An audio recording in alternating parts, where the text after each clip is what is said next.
By the water, under a bright blue sky, you're going to find David Stone of Onset. But it's not what he's looking for, but what he does with his finds that sets this guy apart. St. Christopher medals, here's a Judaic one, and then I'm sure there's a young lady named Rachel out there somewhere that lost something. These are some of the gold pieces, a lot more silver, a lot more gold rings. You see, Stone has a bigger jewelry box than most guys you know, several boxes in fact, all filled with treasures he found buried just beneath the sand and surf. After we went to the Turks, I think it was probably around 2001, while snorkeling, my daughter happened to find a ring at the snorkel park, and it might have been stainless steel, it might have been platinum, we've still never been sure of that.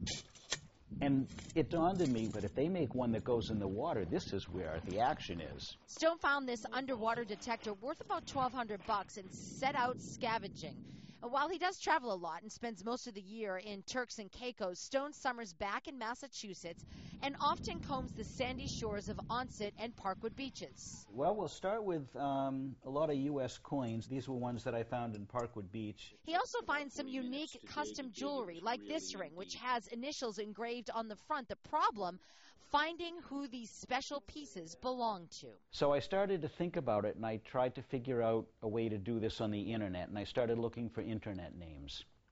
And lost jewelry, lost rings were all taken up. And I just started playing around, and I came up with ILostMyJewelry.com, and that was available. ILostMyJewelry.com was born. Stone filled the site with the rings, bracelets, and baubles he finds in his travels, simply hoping to return to sender. This was a ring apparently given to a gentleman from Ellen. You know, if your name is Jean and you married Louis and you lost a wedding ring, if you can tell me how it's engraved and the date or whatever and, you know, where you lost it, I'm happy to get it back to you. Stone's most frequent find, men's wedding rings. I've had people come up and say, we've been married 2 hours.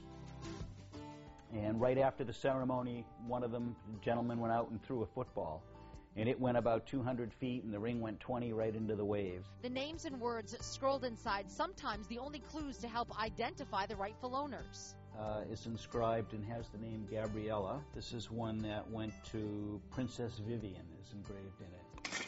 Stone has found it all, diamonds, big gold chains, and thousands of dollars worth of platinum. And while finding your jewelry is exciting, Stone says finding you is his ultimate goal. The best part is the feeling that somebody's gotten it back. I mean, people are in tears, I'm in tears. It's really helping somebody. But that's the tough part. Stone says out of around 200 pieces of quality jewelry he's found, he's only reunited a couple dozen people with their missing jewels. That's why he hopes he can spread the word about the website and get the only thing he asks for as a repayment. The mandatory one is, I want to take a photograph, or have you send me a photograph of you with the ring, you know, so that, you know, I can put it on the website and people will realize, hey, he really will get it back to us. And the other one that's not so mandatory is you got to not wear it in the water anymore. You leave it at home.